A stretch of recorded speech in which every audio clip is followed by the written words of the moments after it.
Srangslo Rabani Hukbar Klane Rock Kaine Chisha Shanmungsane Tripura Haste Rabar Utpadok Samiti Sara Bharat Krishok Sabha Chief Secretary no Deputation Niafarka Oshalo Melarmat Smriti Boboni Shimi Himbotok Reli Clay Orient Chomri o Kutum Laika Te Arok Khadoma Funogoi Borogni Kaine Chisha Shanmung Shani Laika Boroni Shanmung Rabani Hukbar Klane Rokno Borom Dinani Shaminathon Commissione Suparis Rukshawi Joto Rabani Hukbar Klane Rokno Shep Shabrani Haste Hapa Rabani Hukbar Klane Rokni Kokno Wansugui Rabar Kejiwa Khok Thamra Rang Klairnani Te Haste Hapang Rabar Botni Bishinte Rabar Paifal Klainabagai Shep Klairnani Te Rolling Machine Painabagai Rabar Bot Te Haste Hapang 50% Butuki Rinani Khok Dok Chi Umur Kazak Chakra Rabani Hukbar Klane Rokno Talburum Khok Basai Rangni Pension Shep Klairnani Khoboi Juda Juda Shanmung Shane Srangslo Rabani Hukbar Klane Rock Deputation Niafarka Chief Secretary no আমাদের রাজ্যের rubber চাষি যারা তারা বহুমুখী সমস্যার সম্মুখীন। তো আমরা এই নিয়ে ত্রিপুরা রাজ্য রাবার উৎপাদক সমিতির পক্ষ থেকে ত্রিপুরার রাবার বোর্ডের জয়েন্ট রাবার প্রোডাকশন কমিশনের সাথে মিলিত হয়েছে। 10 দফার দাবি নিয়ে আমরা সেখানে আলোচনা করেছি, কিন্তু সবগুলো দাবি রাবার বোর্ডের পক্ষে পূরণ করা সম্ভব নয়। তারা বলেছেন যে যেগুলো তাদের পক্ষে সম্ভব সেগুলো নিয়ে তারা দিল্লিতে আমাদের রাবার বোর্ডের সেন্ট্রাল যে অফিস আছে সেখানে সেই বিষয়গুলো নিয়ে কথা বলবেন। কিন্তু বাকি এমন কতগুলো দাবি রয়েছে যেগুলো সংশ্লিষ্ট রাজ্য সরকারের যদি কোনো সহায়তা না পায় তাহলে রাবার চাষিরা ভীষণ সমস্যার সম্মুখীন হচ্ছে। তার মধ্যে প্রধানত হলো ইতিমধ্যে আমরা দেখেছেন যে পাতা ঝরা রাবার গাছের ব্যাপকভাবে পাতা ঝরার কারণে রাবার চাষিরা ব্যাপকভাবে ক্ষতিগ্রস্ত। ফলে এই রাবার চাষিরা উৎকণ্ঠায় ভুগছে। রাবার বোর্ড সেখানে তৎপরতার সাথে তারা দুটো মেশিন এনেছে, কিন্তু দুটো মেশিন দিয়ে সমস্ত রাবার চাষিদের যে আক্রান্ত বাগানগুলো সেখানে প্রতিষেধক দেওয়া সম্ভব নয়। আমরা আবার গেছি, আমাদের সারা ভারত কৃষক সভার রাজ্য সম্পাদক পবিত্র কর মহোদয় সহ আমি আবার গেছি। ওনারা বলেছেন যে ড্রোনের চেষ্টা করছেন এবং শেষ পর্যন্ত ড্রোন এসেছে, ড্রোন দিয়ে এখন স্প্রেয়ের কাজ চলছে। কিন্তু দুটো ড্রোন এলেও একটা এসছে আর একটা আসবে।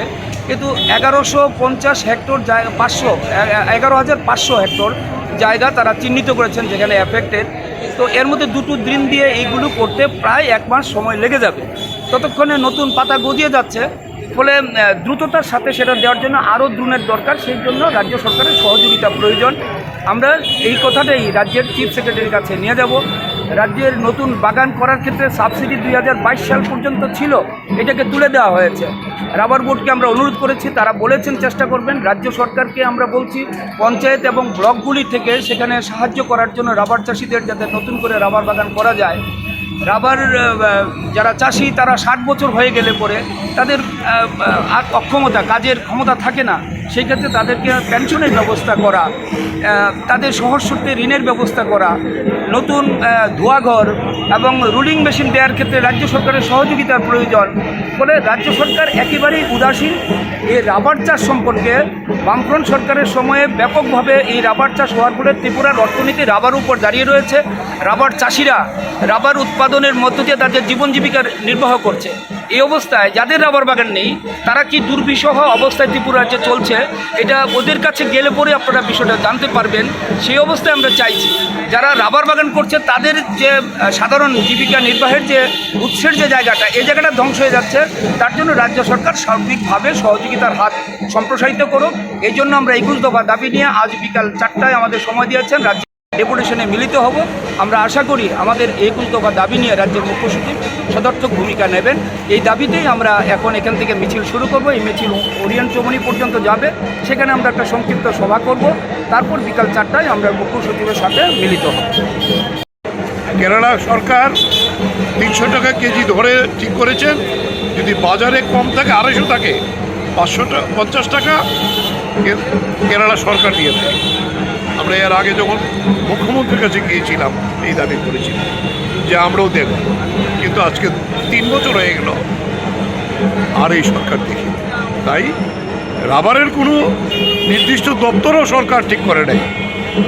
তাই আমরা চিফ সেক্রেটারির কাছে যাচ্ছি, এই রাবার মালিকদের এই সমস্যা নিয়ে আমরা আশা করব যে আমরা এই রাবার মালিকদের সংগঠিত করার জন্য সারা ভারত কৃষক সভা একটা সংগঠন তৈরি করেছি, ত্রিপুরা রাবার উৎপাদক সমিতি। এই সমিতিতে আমাদের রাজ্যে 1,80,000 রাবার গ্রোয়ার্স আছে, মালিক আছে, এবং তার মধ্যে 60% হলে উপজাতি। উপজাতিদের অর্থনীতি রাবারের উপর আজকেও দাঁড়িয়ে আছে। তাই এই নিয়েই আমরা চিফ সেক্রেটারির কাছে যাব, উনি ঠিক করুক, বলে দপ্তর একটা দোক যার কাছে আমরা যেতে পারি। আর বাকিটা আমাদের সম্পাদক বলেছেন, এই প্রথম ত্রিপুরাতে এই ধরনের একটা রোগ এসছে, পাতা ঝরে যাচ্ছে, বস আসে না। এবং এটা আমরা রাবার বোর্ডে যখন গিয়েছিলাম তারা বলেছে ত্রিপুরায় প্রথম, কেরালায় আগে হতো, এবং এটার জন্য একটা ফাঙ্গাস হয়, এটা স্প্রেইং করতে হয়। রাবার গাছ তো আর ছোটো না, তাই আমরাই ডিমান্ড করেছিলাম ড্রোন দিয়ে এটা করার জন্য। তারা যদিও, আমরাও কথা বলেছি টাইমে, সব মিলিয়ে মোটামুটি একটা এসেছে, আরেকটা বলছে 11 তারিখে আসবে, কিন্তু দুটা সাফিসিয়েন্ট না। এই জায়গায় যদি রাজ্য সরকার উদ্যোগ নেয়, তা না হলে এই অর্থনীতি একেবারেই বসে যাবে। বলে আমরা বলবো যে রাবার চাষকে সম্প্রসারিত করা, তাকে রক্ষা করা, রাবার চাষিদের রক্ষা করা, এটা আমাদের শিল্পের বুনিয়াদ। আমাদের যে বুজ্জনগর রাবার পার্ক হয়েছে, অনেকগুলো ইন্ডাস্ট্রি আছে, আরও ইন্ডাস্ট্রি আনা যেতে পারে। তাহলে এই শিল্পও সেখানে তৈরি করে রাজ্য সরকার উদ্যোগ নেবে। এই ডিমান্ড নিয়ে আমরা যাচ্ছি।